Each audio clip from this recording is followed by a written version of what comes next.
చౌరస్తా నందమూరి బాలకృష్ణ హిందూపురంలో హ్యాట్రిక్ కొట్టారు. తండ్రి ఎన్టీఆర్ 3 సార్లు సీఎం, అన్న హరికృష్ణ రాష్ట్ర మంత్రిగా పనిచేశారు. బావ చంద్రబాబు నాయుడు 4వ సీఎంగా ప్రమాణ స్వీకారం చేస్తున్నారు. బాలయ్య అనుకుంటే మొదటిసారి గెలిచినప్పుడే మంత్రి అయ్యేవారు. కానీ ఆ నటసింహానికి పదవులపై ఆశ లేదు. తన కుటుంబాన్ని పార్టీని ఆదరిస్తున్న హిందూపురం అభివృద్ధే లక్ష్యం. స్వర్ణాంధ్ర సాకారం, టీడీపీ అభ్యున్నతే టార్గెట్. ఒకవైపు సినిమాల్లో అంత బిజీగా ఉన్నా కూడా హిందూపురానికి ఎప్పుడూ దూరం అవ్వలేదు ఆయన. అందుకే ఈసారి అక్కడ రికార్డు మెజార్టీతో గెలిచారు ఆ బర్త్డే బాయ్. ఆ అభిమానంతో ఈసారి పుట్టినరోజు వేడుకల్ని అక్కడే చేసుకున్నారు.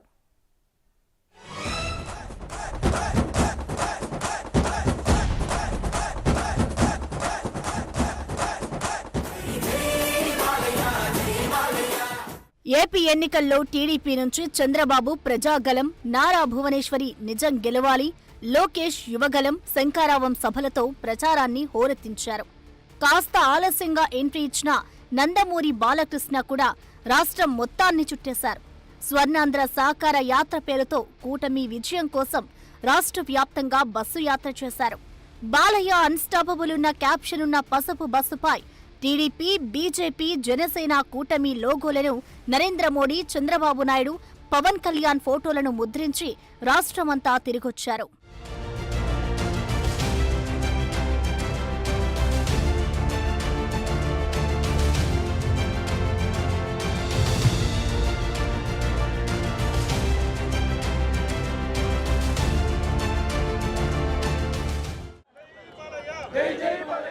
నందమూరి బాలకృష్ణ స్వర్ణాంధ్ర సాకార యాత్ర అనంతపురం జిల్లా కదిరిలో ప్రారంభమై దాదాపు అన్ని జిల్లాలను చుట్టేసింది.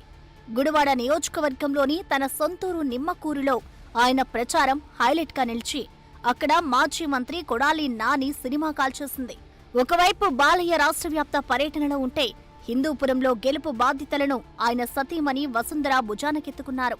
ఇంటింటికి సూపర్ 6 పథకాలు వివరిస్తూ బాలయ్య హిందూపురం దాహార్తి ఎలా తీర్చారో, సొంత నిధులతో తాము అందించిన సేవలు గుర్తు చేస్తూ ప్రచారం నిర్వహించారు. నందమూరి బాలకృష్ణను భారీ మెజారిటీతో గెలిపించాలని ఓటర్లను ఆమె అభ్యర్థించారు.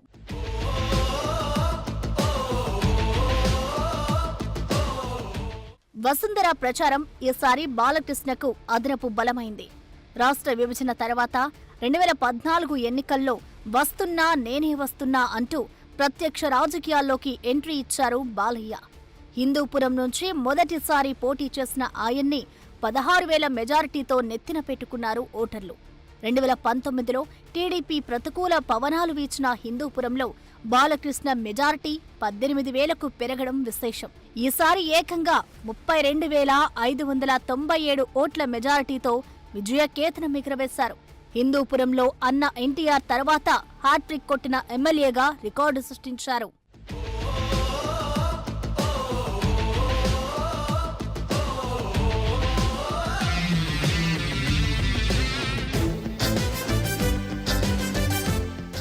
వరుసగా పొలిటికల్ హిట్లు కొడుతున్న బాలయ్య సిల్వర్ స్క్రీన్ పై తండ్రి వారసత్వాన్ని అంతే విజయవంతంగా కొనసాగిస్తున్నారు.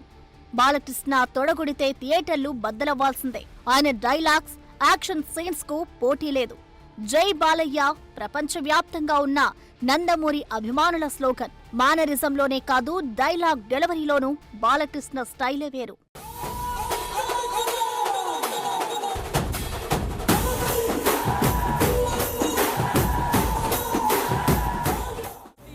బాలయ్య జై బాలయ్య, జై జై బాలయ్య, జై బాలయ్య, జై బాలయ్య, జై బాలయ్య, మా అండదండ నువ్వుంటే అంతే చాలయ్యా. 108 సినిమాలు పూర్తి చేసుకున్న బాలయ్య ప్రస్తుతం ఎన్బీకే 109 మూవీతో బిజీగా ఉన్నారు. 45 ఏళ్ల సినీ ఇండస్ట్రీ కెరీర్లో ఆయన సింహాగా గర్జించిన సినిమాలన్నీ సూపర్ హిట్లే. అందుకే నటసింహమయ్యారు.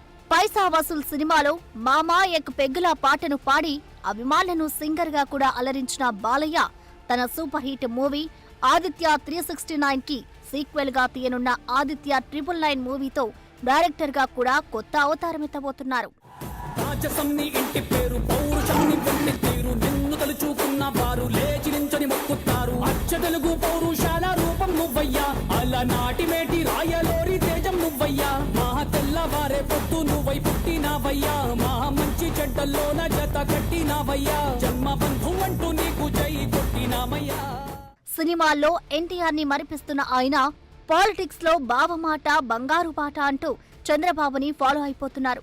ఇటు 10 ఏళ్ల పొలిటికల్ కెరీర్ లో హ్యాట్రిక్ విజయాలు నమోదు చేసి తన గ్రాఫ్ పెంచుకుంటూ వెళ్తున్న బాలయ్య బర్త్డే 1960 జూన్ 10 అంటే 64 ఏళ్లు. అయినా అదే స్పీడ్ అదే టెంపర్. అందుకే జై బాలయ్య స్లోగన్ అంత ట్రెండింగ్ గా మారిపోయింది.